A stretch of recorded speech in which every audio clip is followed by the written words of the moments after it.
For you guys to understand what I'm talking about, I'm going to have to show you how the globe earth model stars work. Somebody at the North Pole is looking at the North Star directly above his head, 90 degrees. And somebody at the equator is looking at the North Star right on his north horizon. Somebody at the 45-degree latitude is looking at the North Star 45 degrees above his level horizon. So let's imagine the guy at the 45-degree latitude is looking at the North Star 44 degrees above his north horizon. That would mean these guys are looking in completely different areas of the galaxy. This guy, if they're looking in billions of miles away at the North Star, this guy is going to be looking in a completely different star than this guy, looking directly above his head to see the North Star. What I'm trying to show you is, anywhere you are on Earth, if you're looking at the North Star, you're looking in parallel lines with everybody else on Earth. And the globe earth model stars do not work any other way. These guys are all looking in parallel lines. I need you to understand that. All of these guys. They're all looking in parallel lines to see the North Star. I want you guys to imagine two people in outer space. Let's say this guy over here and this guy over here are looking at the North Star through a straw in outer space. These guys are holding their straws parallel with each other's straws. And it doesn't just have to be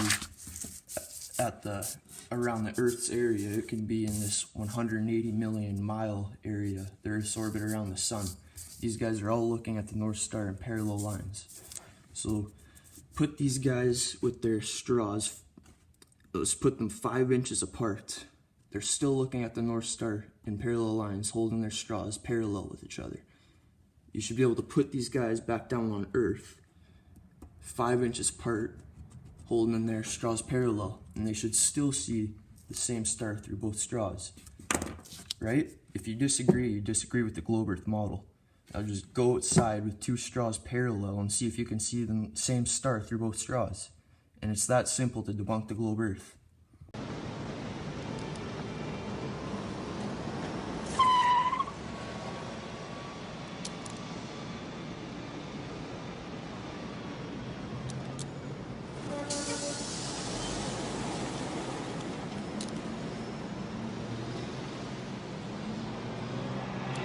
Here's the second problem I have with the globe earth model, is reflections on water and ice, frozen lakes, flat surfaces. Let's say this is the sun, and here's the reflection.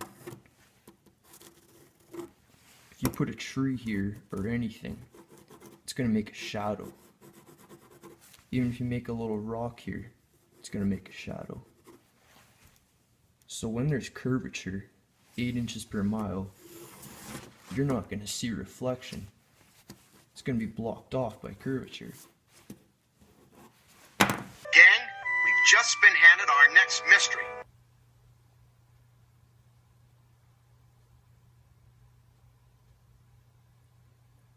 So here's another problem I have with the globe earth.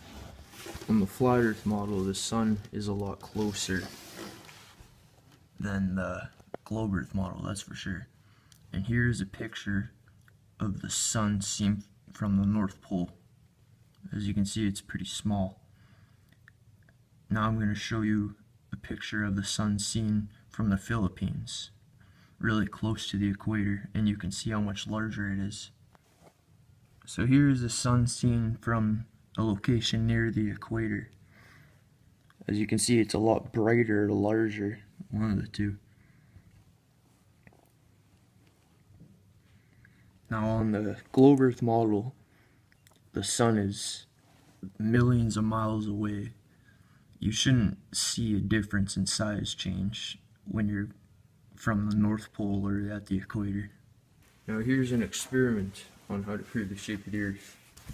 Somebody at the equator, this guy, can set his video camera up on a level surface facing directly up in the sky, and he can record the motion of the stars for about 2 hours or so. And the stars should move in perfectly straight lines, rising in the east and setting in the west. They should move up and then over his head and then start going down towards east or west, sorry. But they should only move in straight lines above the equator.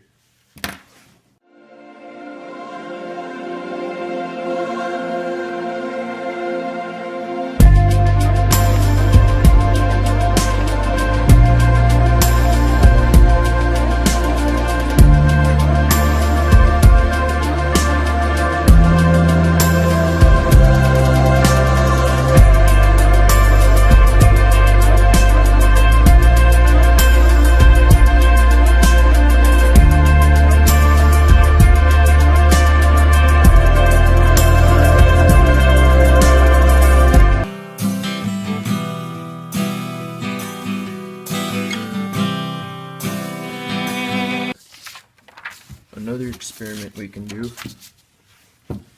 is we can go onto a frozen lake with 2 poles, stick them in the ice facing directly up, 4 miles away from each other, and we can get a 4-mile long fishing line or string and tie it to the bottoms of the poles and connect it. Good enough. And when we try to move the string towards the top of the poles, it should not move to the top of the poles, because as you can see, the bottoms of these poles are closer to each other than the tops of the poles. Never mind, the string should be close to the laying on the ice, or right laying on the ice, right? Because of the 8" per mile drop in curvature. What do you think are the opportunities for young students wanting to be involved in space? Well, there you go. There's our resident space ninja doing the gravity demonstration. And yesterday morning, I had my coffee in floaty ball form, and sir, it was delicious. So it's awesome. But water is such a precious resource up here that we also are cleaning up our urine and making it drinkable, and it's really not as bad as it sounds. Well, that's good. I'm glad to hear that. Better you than me.